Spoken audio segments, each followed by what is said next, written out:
Lundi 5 mai 2025, merci de prendre le rendez-vous de l'information sur AC2 TV. Bonjour à tous et bienvenue, voici les titres du journal. Le Bénin, à l'instar de la communauté internationale, a célébré samedi dernier la Journée mondiale de la liberté de la presse à Cotonou. La HAC a organisé une série d'activités au profit des professionnels des médias. Vous entendrez son président dans ce journal.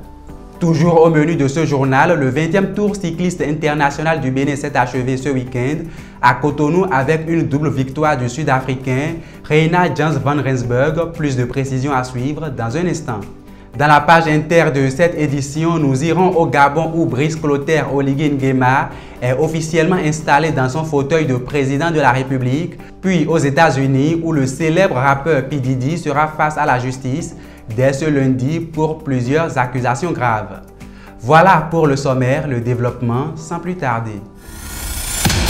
En bref, plusieurs candidats au Hajj 2025 ne pourront pas se rendre à la Mecque cette année. La simple raison est que le quota officiel alloué au Bénin, fixé à 2300 pèlerins, est atteint depuis le 17 avril. Dans un communiqué, le comité d'orientation et de supervision du Hajj a annoncé la rétrocession intégrale des montants perçus auprès des participants concernés au plus tard le 12 mai 2025. Il met également en garde le public contre les pratiques frauduleuses et appelle à la signalisation de toute irrégularité constatée.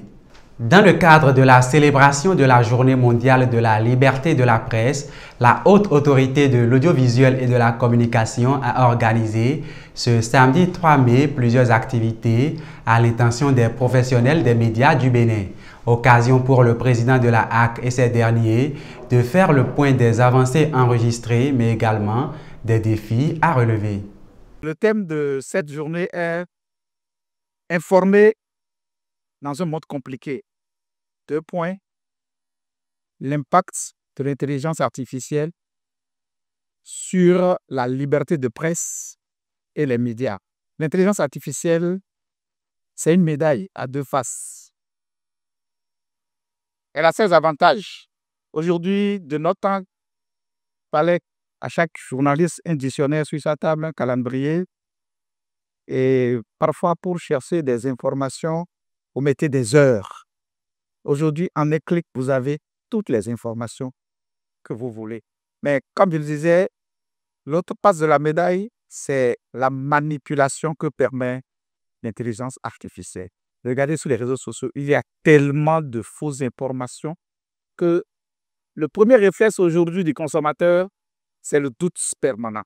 C'est la chance des journalistes, c'est la chance que nous devons saisir. Parce que quand c'est des journalistes qui font les analyses, quand on sait que c'est un journaliste, c'est déjà un peu plus crédible que l'intelligence artificielle. Mais la partie du thème qui nous interpelle, c'est un monde complexe. Qu'est-ce qui a complexifié ce monde? Nous sommes dans un monde complexe, vraiment complexe aujourd'hui, où ceux qui ont dicté les règles et ont les ONG qui font des classements. Chacun dans la vie doit travailler efficacement dans son coin. Les ONG qui bénéficient de financement, il faut qu'ils justifient leur existence. Ceux qui travaillent dedans doivent justifier leur existence. Il y a eu des règles qui ont été établies pendant très longtemps, qu'on nous a imposées. Mais ceux qui l'ont imposé, quand ça les gêne, ils ne se gênent pas du tout, alors pas du tout, pour passer autre. Mais nous, on continue de nous imposer ces règles parce que nous sommes encore dans des démocraties artificielles. Ce n'est pas l'intelligence artificielle qui est le problème, qui est le problème de beaucoup de nos pays. C'est la démocratie artificielle. Vous êtes des journalistes, peut-être vous n'êtes pas payés. Certains sont des patrons de presse, il faut payer l'électricité. Vous avez des difficultés. Même ceux qui font la presse en ligne, Internet coûte cher, plus ou moins. Vous faites des efforts, mais certains, ils ne font aucun effort, ils ne remplissent aucune condition, mais jouissent comme vous, sinon quelquefois plus que vous. Je l'ai toujours dit, la justice n'est pas dans la nature. Nous ne sommes pas des justiciers, nous sommes des régulateurs. Nous allons réguler. Ce n'est pas facile, ça ne sera pas facile. Mais sans cette régulation, sans cet assainissement, rien ne bougera. L'aide de l'État à la presse privée. Je n'ai pas l'habitude de parler en l'aide, je dis l'aide, nous l'aurons. L'aide sera débloquée, vous en faites pas, mais on m'a demandé si je veux qu'on bloque d'abord les contrats des journaux. Ah oui, parce que oui, c'est ça, vous savez, responsable. Hein? Et pour satisfaire l'aide, d'abord l'aide de l'État, vous imaginez ma réponse. J'ai dit, je veux les deux. Bon, nous aurons les deux, mais pour le moment, il y a un qui viendra avant l'autre. Mais rassurez-vous, je n'ai pas parlé en l'air, on m'a promis, nous aurons l'aide de l'État, parce que l'aide de l'État, c'est ça qui fait vivre la profession. L'Union nationale des médias en ligne du Bénin, UNAMEL Bénin, invité à cette commémoration, apprécie le discours du président de la HAC. Il faut dire que c'est avec beaucoup de joie que nous participons à cette célébration du 3 mai, une célébration qui nous avait manqué parce que c'était une habitude par le passé de venir célébrer cette journée mondiale de la liberté de presse en tant que professionnel des médias et faire un brassage avec les autres confrères, avec les autres organes de presse. Alors, avec cette nouvelle mandature de la Haute Autorité de l'audiovisuel et de la communication, nous sommes très contents de savoir que nous renouons avec cette belle habitude et cela nous a permis de nous revoir. Et au-delà des retrouvailles, nous avons pu entendre un discours prometteur, un discours qui porte l'espoir de la presse béninoise. Et le président de la HAC a assuré que l'aide de l'État à la presse sera une réalité. Et le président de la HAC a également parlé de l'assainissement qui est indispensable pour notre corporation. Et vous savez, l'Union nationale des médias en ligne du Bénin porte comme action phare l'assainissement du secteur, surtout du secteur des médias en ligne, où nous ne devons plus avoir des médias qui ne sont pas autorisés, qui exercent sur l'univers médiatique du Bénin. Donc, le discours du président de la HAC est allé dans ce sens et c'est avec beaucoup d'enthousiasme. Nous l'avons écouté, nous l'avons suivi et ce que nous devons faire pour l'accompagner, c'est de nous améliorer, d'améliorer la qualité des contenus que nous diffusons. C'est de faire en sorte que ce que les journalistes produisent soit reçu par le public sans des hésitations, avec beaucoup de crédibilité et nous travaillons à cela au sein de l'Union nationale des médias en ligne. La HAC a promis de la formation à l'endroit des médias et nous en avons besoin en tant que professionnels des médias d'être formés. Nous savons aujourd'hui que l'intelligence artificielle est inévitable, est indispensable pour nous. L'intelligence artificielle constitue ce qu'était l'Internet pour les médias classiques. Si nous ne faisons pas avec, nous risquons d'être en arrière. Donc, c'est de nous inviter à utiliser de façon responsable l'intelligence artificielle. L'ONG Reporters sans frontières a publié son classement annuel sur la liberté de la presse dans le monde vendredi dernier. Le Bénin a régressé de 3 rangs à l'occasion de la célébration de la Journée mondiale de la liberté de la presse ce samedi. Nous avons interpellé quelques professionnels des médias pour apprécier ce classement. Voici leurs avis. Donc je pense que le déclassement va de soi parce que nous avons eu des médias qui ont été suspendus, des médias en ligne qui ont été suspendus, des médias en ligne n'ayant pas une essence légale. Qu'il ait une essence légale ou pas, il y a eu suspension de médias. Donc c'est déjà normal que ça puisse agir sur le classement de Reporters sans frontières.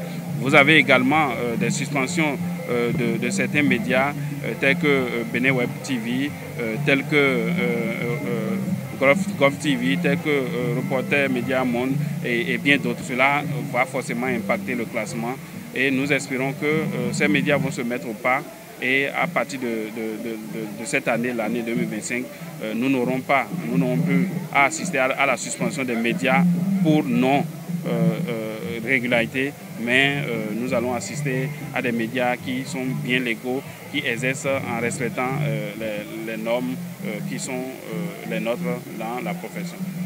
Ce classement de Reporters sans frontières, on constate que chaque année, enfin depuis quelque temps, le Bénin régresse.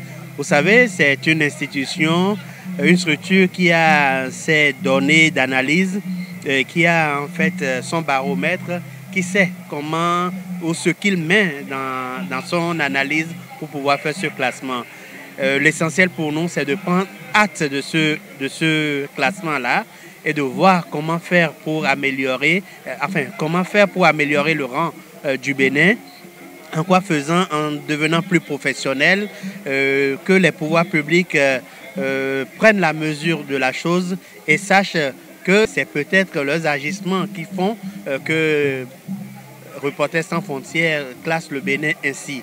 Donc si on se regroupe autour de l'essentiel, si on réfléchit à ce qui fait regresser le Bénin, je crois qu'on pourrait aller de l'avant. C'est vrai qu'en tant que journaliste, nous devons nous sentir indexés. D'abord, c'est vrai que c'est le pays qui a régressé de ce rang-là. Ça doit nous interpeller et interpeller également les responsables au plus haut niveau par rapport au traitement qui est fait aux journalistes. Ben, vous savez, les institutions qui font ces analyses-là ont leurs critères. Et ceux qui dirigent également le pays ont leur manière de voir et leur manière de faire.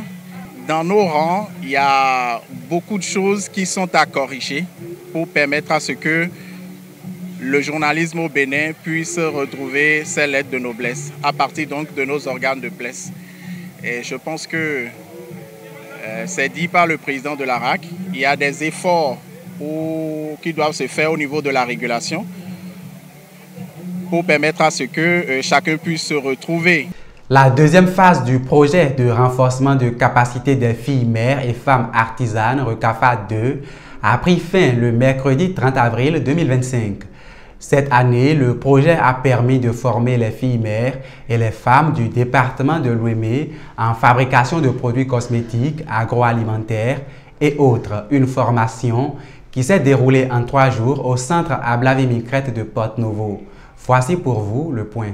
Après 3 jours d'activité dans la ville capitale, la phase 2 du projet de renforcement de capacité des filles mères et femmes artisanes, RECAFA 2, s'achève en beauté. À l'Institut Ablavie-Micrette de Porte-Novo, du 28 au 30 avril 2025, elles étaient une 60aine de bénéficiaires venus des 9 communes du département de l'Ouémé.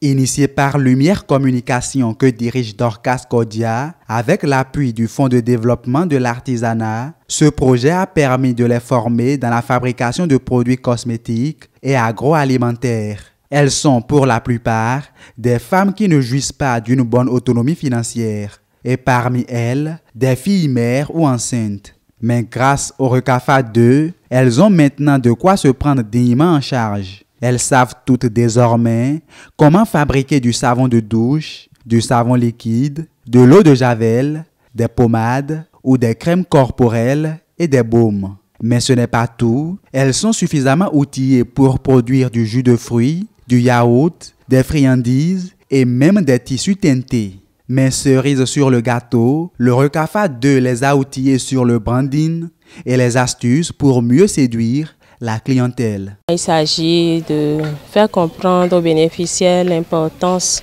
de choisir le bon packaging.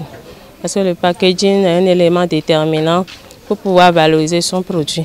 Le client, ce qui lui tape le plus à l'œil, c'est la présentation. Donc c'est le packaging d'abord, que ce soit les produits agroalimentaires ou cosmétiques. Donc le choix de l'emballage est déterminant dans l'attention du client, dans la qualité du produit et dans la préservation de l'environnement. Plusieurs autres communications ont également permis d'informer ces femmes et filles mères sur comment accéder au microcrédit et sa bonne gestion, mais aussi le leadership de soi et le développement personnel pour une réelle autonomie. Autant d'activités qui ont enrichi les 3 jours de formation et suscité l'admiration des autorités départementales. Je voudrais chaleureusement adresser mes satisfactions à l'équipe organisatrice pour le réflexe qu'il a eu de nous contacter pour l'identification de celles qui sont là. Sachez que la providence divine vous a amené ici pour vous restaurer dans vos droits. À un moment donné, vous aviez perdu peut-être espoir. Lumière Communication vous donne aujourd'hui l'opportunité de vous reconstruire. Chez les bénéficiaires du projet, c'est la satisfaction et la joie de pouvoir se lancer dans une activité génératrice de revenus en vue d'une meilleure autonomie financière. Les notions et aptitudes reçues leur seront de très grande utilité et elles ne le cachent pas. Cette formation est avantageuse parce que du coup, avec la cherté de la vie aujourd'hui, c'est celle qui a croisé les bras en quittant ici qui ne va pas s'en sortir, sinon c'est avantageux. Je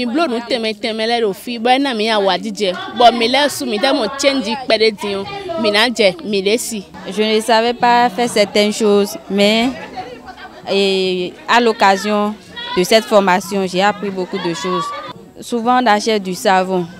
Je sais faire le savon. Ce sera utile pour moi, pour ma famille, comment gérer ma famille, comment gérer mes alentours et particulièrement pour moi-même aussi. Le projet de renforcement de capacité des filles mères et femmes artisanes RECAFA est une initiative de Lumière Communication dont l'objectif est de soutenir et d'accompagner les femmes en milieu rural et en situation de vulnérabilité vers l'autonomie financière.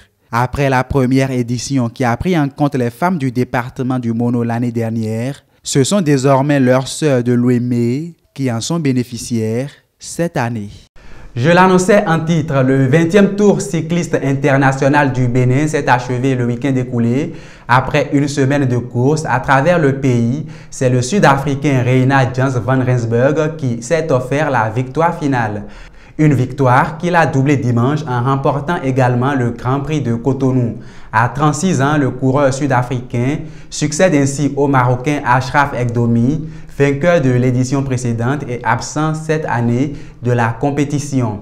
Faut-il le rappeler, c'est la première participation de Reina Jans van Rensburg au Tour cycliste international du Bénin. Hors du Bénin à présent, au Gabon, vainqueur de la présidentielle du 12 avril avec un score écrasant, Brice Clotaire Oligui Nguema a prêté serment ce samedi à Libreville en présence d'une quinzaine de dirigeants africains. Dans son premier discours en tant que président de plein exercice, le général de brigade qui a mis fin à plus de 55 ans de règne de la famille Bongo a promis de lutter contre la corruption, l'impunité, de diversifier l'économie, de combattre le chômage des jeunes et de promouvoir la transformation locale des ressources naturelles. Avant un retour complet à l'ordre constitutionnel, le Gabon devra encore organiser des élections législatives prévues d'ici la fin de l'été. Le président chinois Xi Jinping se rendra en Russie du 7 au 10 mai prochain. Cette visite annoncée par le Kremlin s'inscrit dans le cadre du 80e anniversaire de la victoire de la Grande Guerre patriotique. Célébrant la fin de la Seconde Guerre mondiale, il est prévu pendant cette visite que les deux dirigeants discutent des relations bilatérales et des enjeux internationaux. Des accords importants entre les deux États devraient également être signés dans un contexte de tensions économiques accrues entre la Chine et les États-Unis depuis le retour de Donald Trump à la Maison-Blanche. À Rio, au Brésil, un attentat à la bombe a été déjoué lors du concert géant de Lady Gaga. C'était samedi dernier sur la plage de Copacabana. La police a annoncé l'arrestation de 2 suspects. Environ 2 millions de personnes étaient venues assister au spectacle de la star américaine. Selon les autorités, l'attentat visait les jeunes et la communauté LGBT+, fortement représentée parmi les fans de la chanteuse. Le plan aurait été mis en place par un groupe extrémiste diffusant des discours de haine et promouvant la radicalisation sur les réseaux sociaux. Il s'agissait, d'après la police, d'un défi destiné à gagner en notoriété en ligne.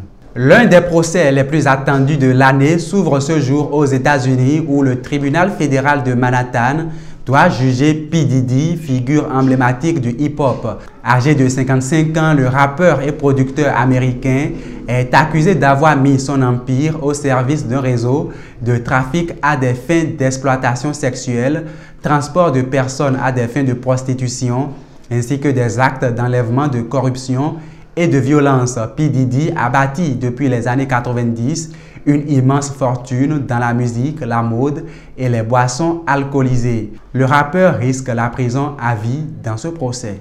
Toujours aux États-Unis, Donald Trump vise désormais le secteur cinématographique avec sa réforme douanière. Hier, le président américain a annoncé sa volonté d'instaurer des droits de douane de 100% sur les films étrangers diffusés aux États-Unis. Sur son réseau Truth Social, il affirme que l'industrie cinématographique américaine est en train de mourir et souligne que Hollywood et d'autres régions du pays, Donald Trump accuse les pays étrangers d'attirer les cinéastes et studios américains grâce à diverses incitations. Ainsi s'achève ce journal. Retrouvez en direct sur HD Télévision la grande édition du journal tous les jours à 13h, 16h, 20h, 23h, 3h et à 7h du matin. Vous avez aussi la possibilité de revoir cette édition sur notre site internet hc2tv.bj et sur l'ensemble de nos canaux digitaux. Bonsoir chez vous et à demain.